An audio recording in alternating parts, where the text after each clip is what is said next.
Hello, what's up everyone? Assalamualaikum warahmatullahi wabarakatuh. It's me Arif Nazmi and welcome back to my channel.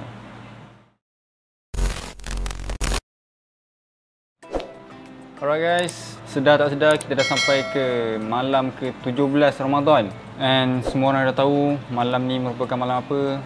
Yes, malam ni merupakan malam nuzul Al-Quran, yang merupakan antara malam-malam yang boleh katakan malam yang besar bagi umat Islam pada bulan Ramadan. Okay, since topik kita pada hari ini pasal nuzul Al-Quran, so dalam video ni aku akan kupaskan dekat korang semua tentang Al-Quranul Karim.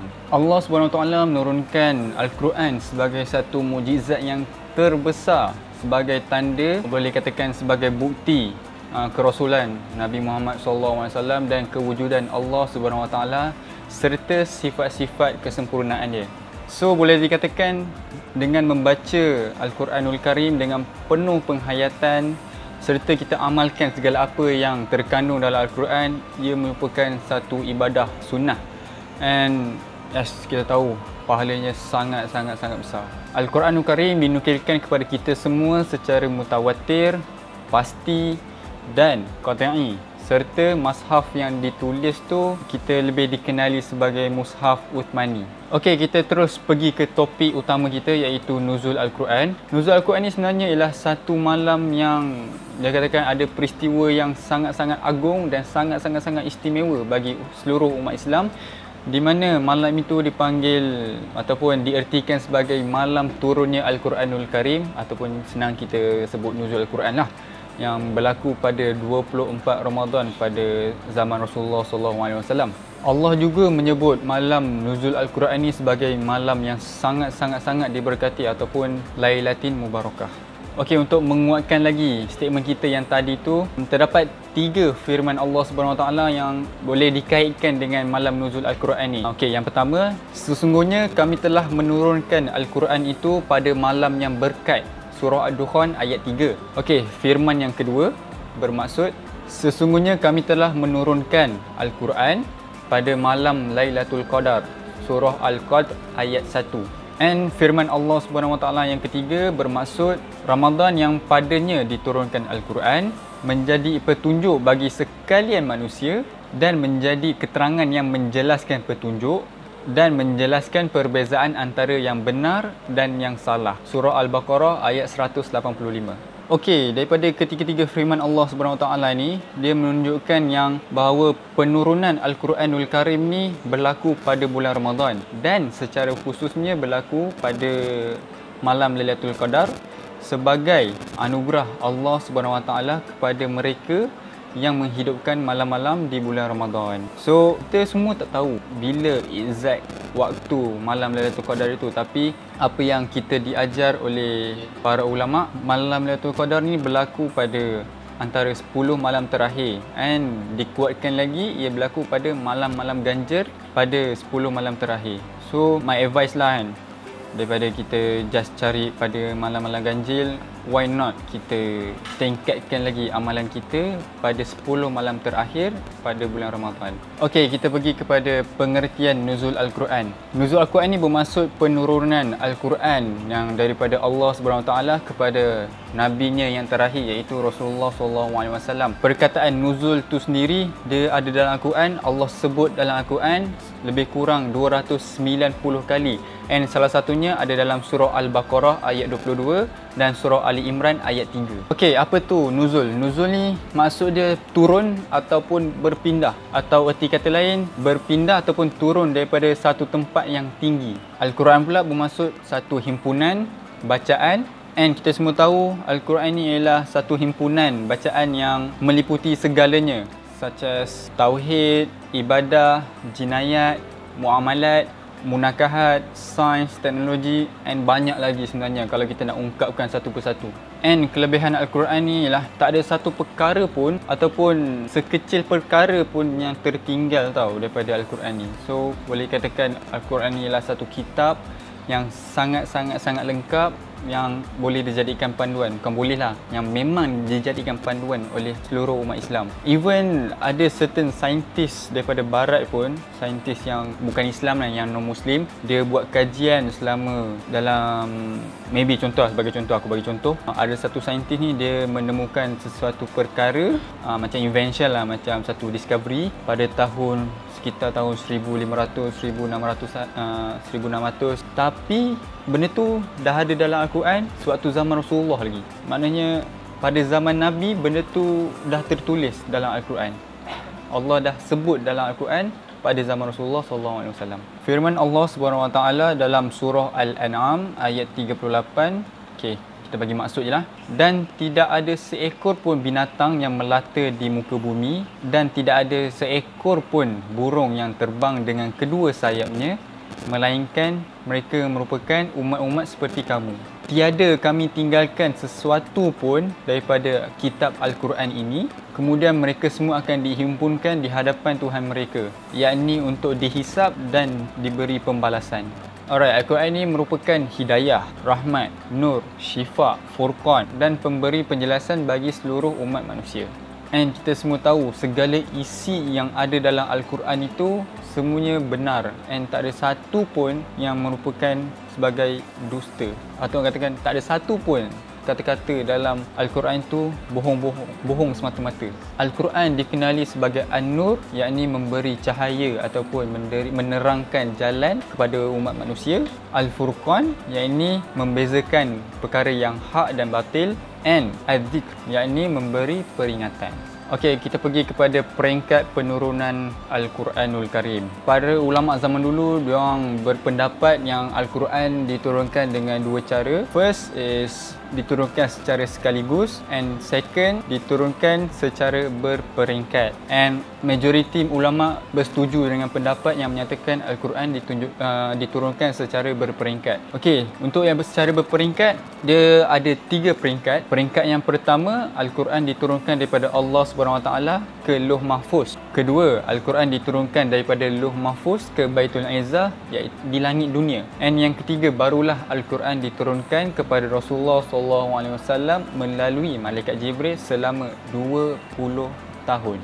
Okey, peringkat yang pertama daripada Allah SWT ke Lauh Mahfuz. Dia dinyatakan bahawa Allah SWT ni menurunkan Al-Quranul Karim secara sekaligus sebagai tanda ketinggian dan kekuasaan Allah SWT. Pendapat ini dikuatkan lagi dengan firman Allah SWT dalam surah Al-Buruj ayat 21 dan 22 yang bermaksud, sebenarnya apa yang kamu sampaikan kepada mereka itu bukanlah syair, bukanlah sihir, bahkan ianya Al-Quranul Karim yang tertinggi kemuliaannya, lagi yang terpelihara dengan sebaik-baiknya di Lauh Mahfuz. Okey, peringkat kedua ni daripada Lauh Mahfuz ke Baitul Izzah di langit dunia. And para ulama percaya Al-Quran ni diturunkan secara sekaligus juga, berpandukan 3 firman Allah SWT. Yang first, surah Al-Baqarah ayat 185. Yang kedua, surah Ad-Dukhan ayat 3. Dan yang terakhir, surah Al-Qadr ayat yang pertama. Okey, peringkat yang terakhir, yakni yang ketiga, penurunan Al-Quranul Karim daripada Baitul Izzah di langit dunia ke Rasulullah SAW. Untuk peringkat ni bukan secara sekaligus tapi secara beransur-ansur selama 23 tahun. Yalah, Rasulullah menjadi Nabi, menjadi Rasul selama 23 tahun. 10 tahun di Mekah dan 13 tahun di Madinah. Atau lebih tepat lagi, 22 tahun, 2 bulan and 22 hari. Senang kita total upkan 23 tahun lah. And macam aku cakap tadi, 10 tahun di Mekah, 13 tahun di Madinah. Surah yang ataupun ayat Al-Quran yang diturunkan di Mekah kita panggil sebagai surah-surah Makkiyah.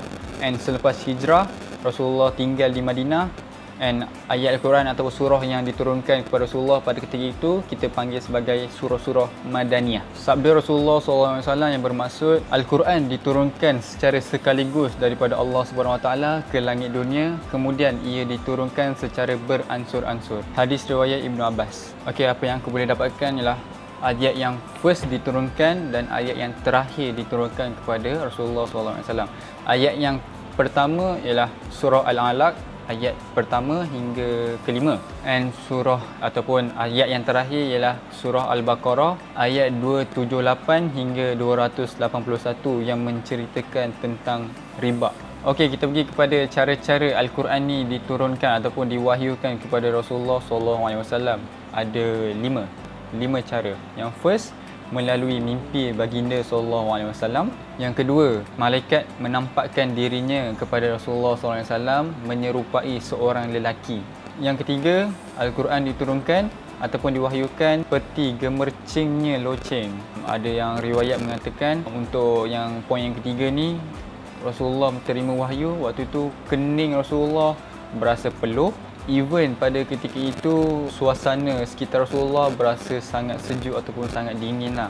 And ada yang berpendapat yang waktu berlakunya benda tu dekat Rasulullah SAW, Rasulullah terpaksa berhentikan unta baginda dan baginda turun daripada unta sebab terasa berat sangat wahyu yang diturunkan. Poin keempat, malaikat menampakkan dirinya dengan rupanya yang sebenar-benarnya. Poin yang terakhir, malaikat mewahyukan kepada Rasulullah SAW macam berlakunya Isra' dan Mi'raj. Okey, tujuan Al-Quran ni diturunkan secara berperingkat. Yang first, mudah difahami dan mudah dilaksanakan. Yang kedua, Al-Quran diwahyukan sesuai dengan peristiwa yang berlaku ketika itu. And yang ketiga, mudah untuk proses penghafalan. Alright guys, untuk video kali ini shout out untuk Rindu Raudah. And it's not from Rindu Raudah itself, it's from the agent yang jadi agent kepada Rindu Raudah ni. Okey, apa yang istimewanya Rindu Raudah ni? Rindu Raudah ni merupakan satu wangian yang merupakan bau dia daripada, orang katakan daripada kapet Raudah itu sendiri di Masjid Nabawi. Macam mana kakak? Dia ada dua item, satu perfume ataupun wangian, orang panggil minyak atar. Minyak atar. Dia panggil apa? Dia EDP, EUD perfume, boleh tahan lama jugalah. And dia mesra wuduk, mesra solat. So korang jangan risau untuk bawa solat. Sangat-sangat wangi. And aku tengok daripada feedback daripada orang-orang yang beli Rindu Raudah ni, bila dia bau, dia dengan sendirinya lah dia menitiskan air mata. Katanya dia rindu. Bau ni bau yang sangat dia rindui. Katakan bau di Masjid Nabawi itulah, bau Raudah di Masjid Nabawi. Ada yang sampai menangis. Dia cakap dia nak pergi lagi, if diizinkan oleh Allah SWT, dia nak pergi lagi ke sana, dia sangat rindukan. Botol ni dia 30 ml tapi dia boleh tahan lama sebab bau dia tahan lama lah kan. Botol ni boleh tahan lama sebab bau dia tahan lama. Allah Akbar, wangi sangat. And item yang kedua ni ialah apa orang panggil room enhancer. Lebih kurang macam tu lah. Dia macam pewangi bilik. Korang boleh letakkan dekat kereta, loker ataupun almari ataupun dekat bilik. Ataupun korang boleh buka ni, korang boleh titiskan dekat diffuser korang. And bau dia akan long lasting lah. Benda ni dia 10 ml dia. And sama macam yang ini, dia tahan lama juga. So, kalau korang berminat, korang boleh tekan link dekat bawah untuk direct ke IG ataupun WhatsApp agent tersebut. Sekarang dia tengah buat promo, aku tak ingat promo dia berapa, tapi sekarang tengah buat promo sempena Ramadan. And dua-dua jantina boleh pakai, lelaki perempuan, yang siapa tak tahu dia lelaki ke dia perempuan pun boleh pakai. So, belilah Rindu Raudah, tekan link kat bawah dekat description. Itu je. Bye. Okay, aku rasa itu je yang apa yang aku boleh share kat korang semua pasal nuzul Al-Quran, pasal Al-Quran. Kalau ikutkan, kalau aku nak share semua benda pasal nuzul Al-Quran dengan Al-Quran ni sebenarnya banyak lagi tau. Tapi aku buat apa yang aku mampu share dengan korang semua. And aku harap ilmu yang aku share ni dapat korang manfaatkan lah. And dapat korang share dengan kawan-kawan korang semua. And supaya pahala kita mempelajari ilmu ni berterusan sehingga hari kiamat. Okay, I guess itu je kot. And if kalau korang ada cadangan untuk aku punya next content, bukan sekadar untuk konten Islamik, korang boleh komen kat bawah. Korang boleh komen cadangan korang. And yeah, feel free to give a suggestion. Think that's all from me. Tak ada apa dah kot. Selamat menjalani ibadah puasa. Lagi setengah bulan lagi. It's me Arif Nazmi. Jangan lupa untuk subscribe, like dan share video ni. And jangan lupa untuk tekan bell button tu supaya korang dapat update yang terbaru, video-video yang terbaru daripada aku. Even lambat seminggu, lambat 2 minggu, lambat sebulan, lambat berbulan-bulan, korang boleh kira macam korang antara yang terawal lah dapat tahu yang aku post video baru. Okay, I guess that's all from me. It's me, Arif Nazmi. Jangan ponting puasa. Assalamualaikum.